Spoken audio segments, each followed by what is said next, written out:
Shohrux aka, shundoq ham zakolyonniy oynalarning ustiga sizlar rangli yoki prozrachniy plyonka yopishtirib chiqasizlar. Sababi nimada?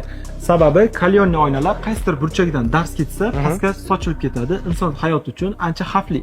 Bizda kalyonniy oyna kelgandan keyin ustiga plyonkalar yopishtirib beramiz. Unda prozrachnidan tortib, yana 4-5 xil rangdagi plyonkalarimiz bor. Oyna qaysidir sabab bilan yondan darz ketib, sinib ketsa ham, xuddi mashinaning lobovoyiga o'xshab ushlab qoladi. Siz hayotingiz uchun xavf tug'dirmaydi. Xo'p, nimaga bo'lmasam qo'lda emas, mana bunaqa qimmat katta apparatlarda yopishtirasizlar, aka? Bizda plyonkani apparatda yopishtirishimizdan maqsad, birinchi bu apparat 3 qismga bo'linadi. Moykasi bor, sushilkasi bor, bu yoqda yopishtiriladi. 3-bosqichi bu tomonda bo'ladi. Orasiga hech qanaqa havo, chang, qanaqadir narsalar kirib qolmaydi. Yopishtirilganda bir tekis bo'ladi. Qo'lda sepilgan matviy oynalarga sepilgan nimalar usti g'adir-budir bunaqa tekis chiqmaydi.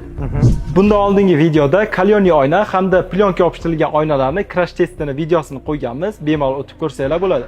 Agar siz ham biz bilan hamkorlik qilmoqchi bo'lsangiz yokida uyingizga shunaqa premium klassdagi xavfsiz mahsulotlarni xarid qilmoqchi bo'lsangiz, pastda nomer qoldiramiz, bemalol aloqaga chiqsangiz bo'ladi.